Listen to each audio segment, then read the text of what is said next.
Welcome to the world awaits. Travel tales to inspire your wanderlust. Welcome back to The World Awaits. We are so excited that this is our 100th episode. So we started this podcast almost 2 years ago, and to reach 100 episodes and see our listeners' numbers increasing has been very exciting. It's been super exciting. We've loved having everybody along for the journey, and we are super excited for a very special giveaway this episode. So I'm not going to tell you all about it now. We're going to go into in little detail later on, but here's a teaser. It's a tropical holiday in Thailand. We can't wait to tell you all about that. And with Belle and I for this special episode is also our very patient sound producer, Alaisdair Leith, who puts up with all of our recordings. And we thought we'd kick off by introducing ourselves, given that it's been a minute. I will start off. I am editor luxury for Carry On, and I'm editor of Wanderer magazine, and I'm also a crime fiction writer. And I've just completed a manuscript that's currently with an agent being pitched to publishers at the moment. So I'm keeping everything crossed for good news there. If you'd like to pray to the literary gods, please do.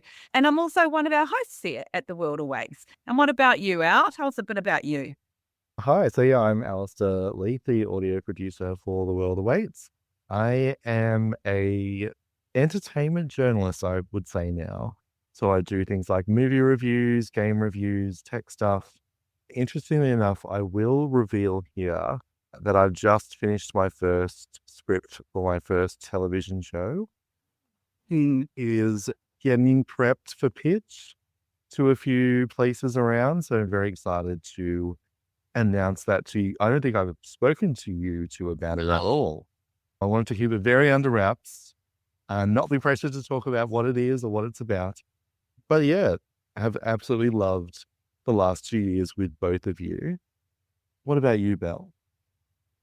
Yeah, 2 years. I can't believe it. Since we were sitting in a cafe where were we? We were in Altona, and remember we wrote our entire plan out on a napkin. I wonder if we still have a photo.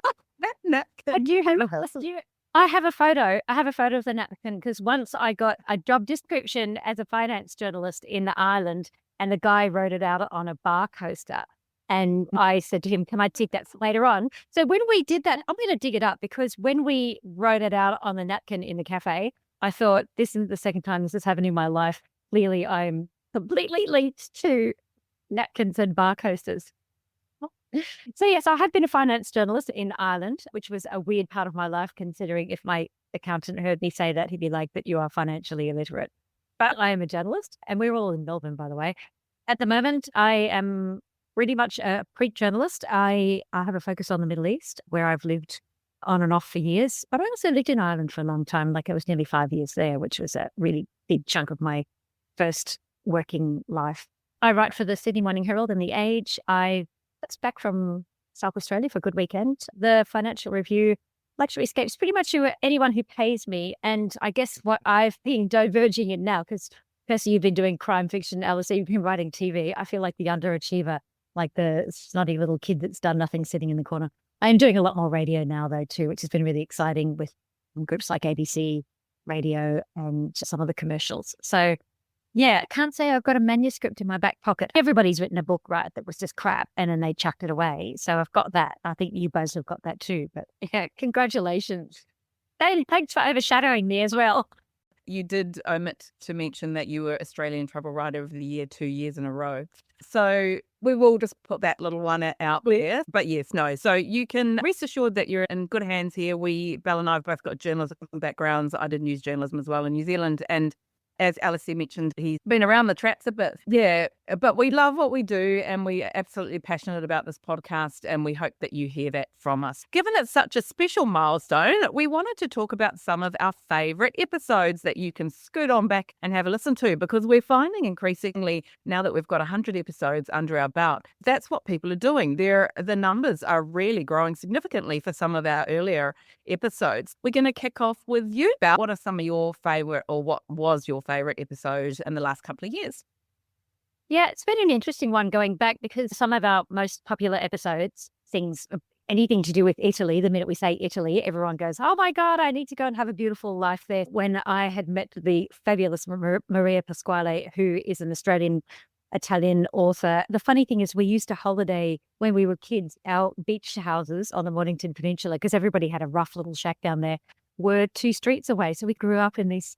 She was living a far more delicious lifestyle there in her Italian family. So I've always loved listening to Maria come on there and talk about eating in Rome. And she's actually been back to talk about the Amalfi Coast. So that's gone crazy. And then anytime we mentioned Spain, like when Ben Grounderwater was talking about eating in Spain, that was a really big one, as well as do you remember we had that walking guide Glenys Johnson, who had walked the Camino de Santiago 35. Yeah, she was amazing. Way back in episode 8. So I think she's probably done it a few more times since then. And I'm tipping Greece is going to be a big one for the European summer this year. You know how the last few years post-COVID, everybody on your Instagram has been in either Italy or Spain. I think they're all going to be in Greece this year. So I'm seeing our Greek episodes are going through the roof. That's 80 and 63. So they're always a great one to look back onto. But possibly my favorite is either the one I just did recently on South Africa with the author Tony Park, just because he opened my eyes to the idea of budget game drives and how they get you so close to the action, which terrifies me, simultaneously as well as making me just want to pack up and drive a Suzuki hatchback through the Kruger National Park. I mean, what could possibly go wrong? Out. But then I've landed on it, and it was actually Tim Cope. Tim Cope, who is an Australian author, and I fangirled him for years when he published his book On the Trail of Genghis Khan, where he rode from Mongolia. He rode across Genghis's entire empire on horseback.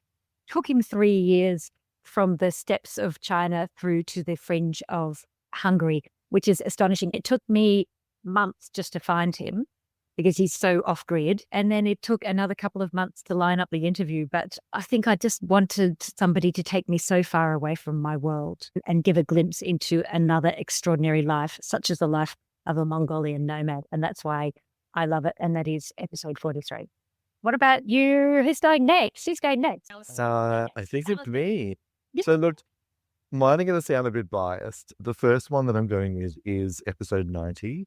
The Cocos Keeling Islands. I had never heard of this place, to be totally upfront. Didn't even know it was remotely close to where we are or what it was about. And after hearing Kirsty's first half of the journey, not the getting stuck there part, I was talking to my partner. I'm like, that sounds like somewhere nice. It's not too far. That will still feel tropical and like a different experience. So I really love that episode. I'm actually going to look at going there at some point this year. I love that. That's the whole thing we want to do with our apps, is inspire people. So thank you, Alaisdair. I love that. But yeah, just like literally do a Google image search and you'll be booking your tickets straight away. My next one would have to be Vienna, episode 83. Because I think the whole time that Belle was in Vienna, I think both of us, Kirsty, were very jealous of their amazing updates and just how perfect it sounded while we sweated away over here during Christmas. We did freeze our chops off, yeah, but you were both by the beach. There was a little... When you do it every year, it's a bit like, I think I'd like something different. And your photos were just gorgeous. Absolutely beautiful. So definitely worth hearing all about that on episode 83. Thank you. And my third favorite is Norway, just because it's Norway. Episode 55. So anything where you mention the word fjords, I'm there. So yeah, I think that was your interview, Kirsty. Yeah, we've got a couple of Norway ones. I went on a cruise to Norway too. And then we also interviewed Up Norway, which is this incredible tour company. And yeah, and they really take you, immerse you in the culture. So that was the interview there. Yeah, amazing. I loved that interview too. Sounds incredible. How about you, Kirsty? Yes, again, like Belle, I had lots that it was very hard to narrow down. But the two that I'll highlight would be way, way back in episode 10. I interviewed Charles Street, he lives in Perth and he splits his time actually between Perth and South Africa. And he runs a company called Inkwazi Adventures. And what they do is, you fundraise before you go, and you fundraise for a bike.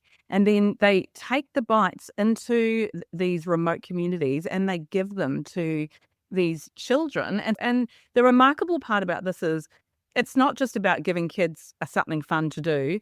There's been stats that he had that showed that there'd been an academic increase from 35 to 85%, because a lot of these kids are walking like 2 hours a day just to get to school. So by getting a bike, by you for helping fundraise, and then you literally get to go and gift your bike and look at the child's face as you're giving them this bike, those children are then able to, one, get to school. And a lot of the kids, he was saying, when they graduate from high school, which now they're doing increasingly, the ones that have these bikes, they actually hand their bike down to other kids. So I just thought, gosh, Charles is an amazing person. He has another full-time job, but he just does this on the side because he wants to make a difference, and he's originally from South Africa, and what a remarkable person he is. And the other one that I really enjoyed and loved chatting with was Leslie Bernard, who's the 2024 Adventurer of the Year by Australian Geographic, and she's an Australian woman who's walking the length of the earth, and she's almost there. So we will have to get her back on to chat about what she's done. But her journey is so incredible. So she is walking from Argentina to Alaska, covering 30,000 kilometers across 14 countries. And she's got a dog with her who she did a poll on to try and get a name for it. And the name that won was Wombat, which is so cute. And she talks in this interview, which is episode 84, about how she came to be able to take a dog with her and how it's been so remarkable having the dog with her. And she's now started a film production company to celebrate the people she meets along the way. And these remarkable communities that she wants to highlight. So not to get people to go there, but just so that people can learn to respect these closed off communities and their cultures. And I love that. Some of the stories she tells of the people she met and these very remote communities is just, truly remarkable. So what an incredible feat for her. And so that one I think is also definitely worth going back and having a listen to. So that's the end of our best episodes. Please go back and have a look at our earlier episodes and see there's plenty to choose from. There's now 100 episodes.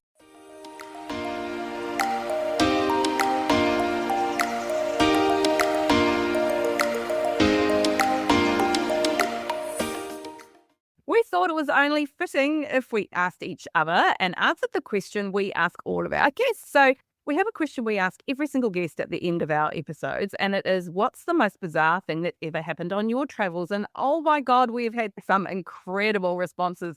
We thought we'd do it ourselves. So let's kick off with you, Alaisdair. All right, so my family may kill me for this one. So we were on a family trip and we had a layover in Hong Kong on the way to London.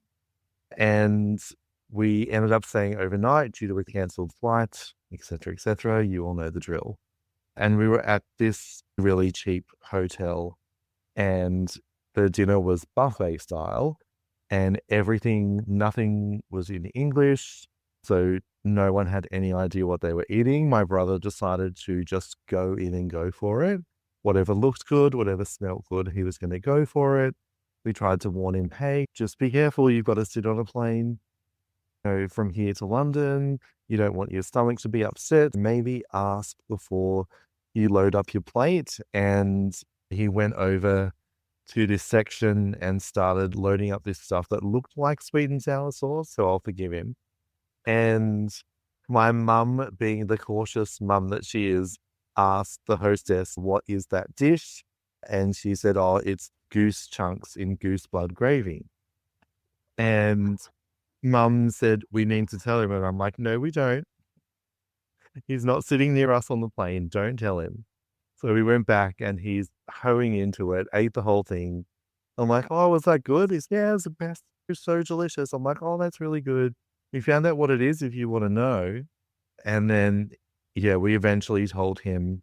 And he told us that it was the worst thing he's ever eaten, which is untrue, because at the time he loved it. But it always helps to always ask your hostess, if you can't read the signs, to please interpret if you can to know what you're eating before getting on a very long flight.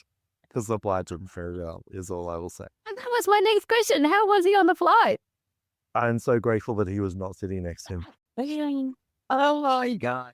What about you, Bill? Love this story. I was up in the Kimberley at Bullow Station, which is one of the iconic outback stations. Yeah, mate. And I was there doing a photo essay, and I was with another journalist, Mark Muller from Outback magazine. And the owners at the time, Franz Ranitcher, is also a pilot. So they have a helicopter. So we took the doors off the helicopter, strapped ourselves in, and then we were flying around the property, shooting it on aerial, dropping down, having picnics and stuff. It was all fantastic. Had a great day. Just before the sun sets, we're flying back to the homestead. Franz is in the front, we're at the back, no doors, wind in my hair, all of that sort of thing. It was fantastic. And then Franz says over the headphones, we're just going to pull I've just got to pull the helicopter down. He dropped the helicopter into this giant swamp. There were like mosquitoes the size of entire chickens flying past, and it had rushes above your eyes. And Franz leans underneath the seat and the pilot seat, pulls out a shotgun and runs off. And we're like, what's happening? I said, we better go and find out. And Mike goes, oh, okay. So we run off after him. We hear these shots. Bang! Franz comes back with his smoking gun, shoves it back under the seat, lifts the helicopter back and flies a couple of meters away. And there's this giant black wild boar lying on the ground that he's just shot. Ties the legs of the boar to a rope, ties the rope to the runners of the helicopter, and we fly back to that homestead, and this pig is swinging underneath like a clock's pendulum. And it's weekend. We're just like, oh my God, this is so bizarre. As we get over the homestead, he circles over this gigantic water tank. And from the surface of the tank, these two sets of eyes come up. He cuts, the pig drops into the water, and the pig and the eyes all disappear below the surface. And he says to us, I promised Marley I'd feed the crocs before dinner. So these two crocodiles that they were shipping off to, I think, San Diego Zoo, because there were crocodiles everywhere. And doesn't get any more Australian than that. And they had to eat the croc. So I think that is my most bizarre travel experience. And Tracy, tell us about yours. Okay, so I had to think about this, but I'm going to tell a little story from back in my 20s. So when I was in my 20s and traipsing around Europe, as you do, I was on a train from France to Spain, and we were quite young and we were backpackers, and we were just sitting on this train, and all of a sudden the train stopped, and it wasn't a place where we thought we were stopping, and a train just stops. And this group of guys just jumps on board, and they're all just wearing jeans and T-shirts. And then we look down and they all pull out these guns. They're all carrying guns, but they're just like in completely casual clothing. And they were quite young. They were like around our age. And then they started walking around asking everyone for their passports. And we're like, oh my God, what the hell is happening here? Everyone had to hand out their passports. And then they took half the people on our carriage off with them, and then the train just carried on, and we never found out what happened, what it was about. It was just honestly truly the most bizarre thing that had ever happened in my entire life. That would have to be one of the most bizarre things that has ever happened to me. I met my husband like that on a bus at passport control. So there you go, souvenirs you can bring back home. Did he jump on a bus holding a gun? Marry me, or I'll kill you. No, he didn't do that, actually. It was all of the border control guys on the Sinai Peninsula. They kept pulling up with these giant guns. Guns and travel are generally non-compatible. But anyway, that's just my opinion. So after all those bizarre moments, we are absolutely inspired to hit the road again because we want to see more guns, more crocodiles, more dead pigs. Oh my gosh, I love travel so much. Let's go. So I'm going to kick off first with my next trip. Because I don't know. But one of the things I didn't mention is I have a very strong connection to Egypt, where I've lived, and I brought back the ultimate souvenir, also known as a husband. So I am, he loves it when I call him that. He really does. So I'm going back to Cairo. Not ideal timing because it's going to be very hot. Also a little bit of slap and tickle going on around the area, but we're going to zen breathe our way through it. It was supposed to be the opening of the Grand Egyptian Museum, but of course they postponed it because of said slap and tickle happening with Iran and Israel, but I'm sure it's going to be fine. So I'm going back to the pyramids because there's been a lot of change happening there at the moment. And I'm going to go and swim in the southern Mediterranean because it is the clearest and most beautiful water that you've ever seen in your life. And it's astonishing. It's Whitsundays on steroids. gosh, they're not going to let me back in the country. So that's my next travel adventure. What about you, Alaisdair? I'm finally doing my dream trip. So I've always wanted to go to Brazil and Colombia, and I'm finally doing it in October. So I'll be staying at the W Hotel in Bogota for a week before heading over to Brazil to go to Rio. Unfortunately, I did miss that free Lady Gaga concert on the beach, but I am very excited just to go.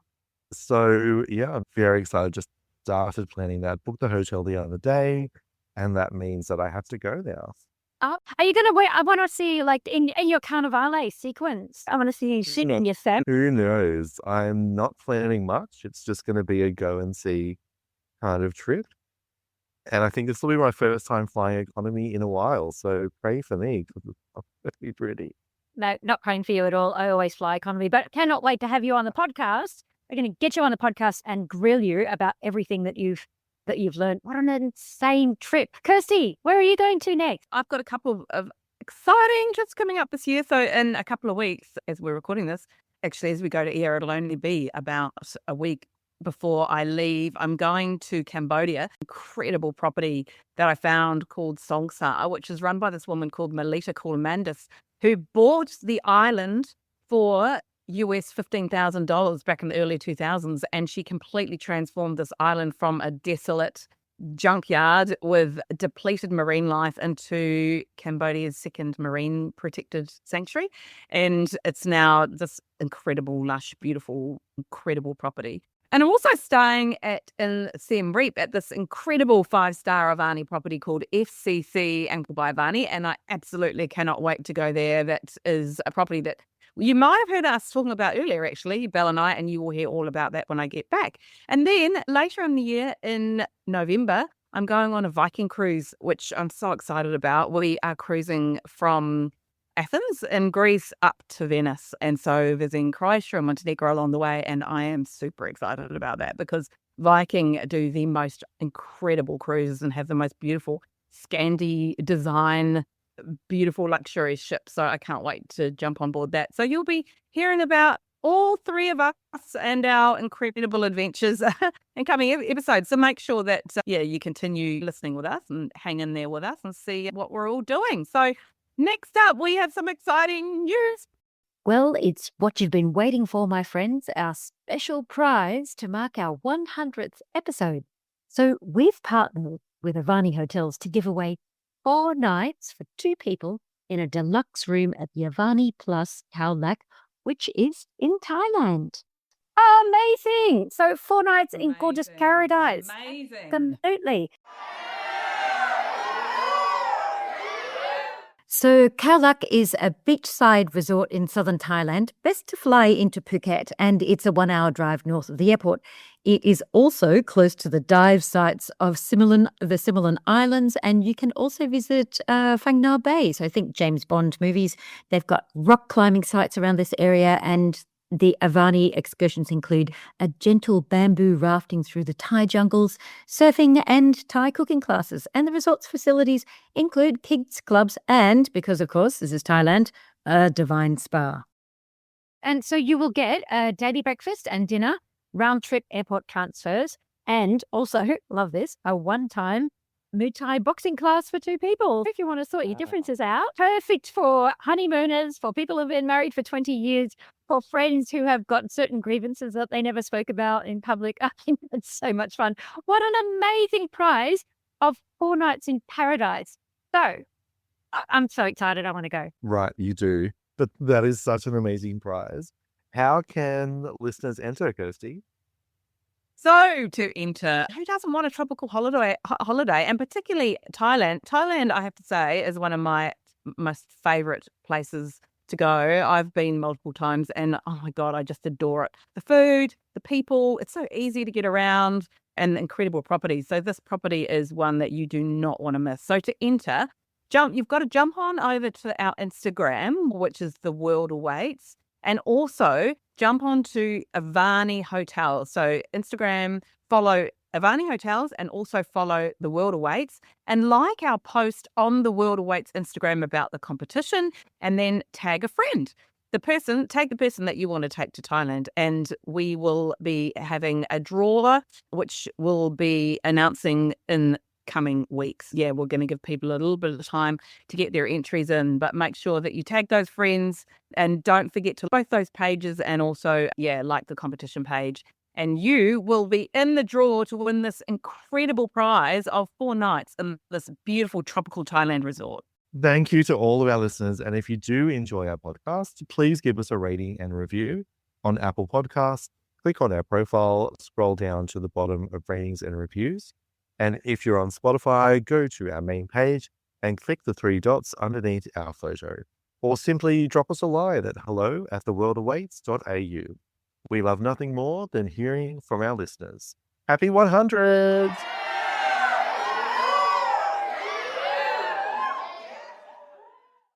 If you'd like to help support our production costs, you can buy us a coffee at coffee.com/theworldawaits.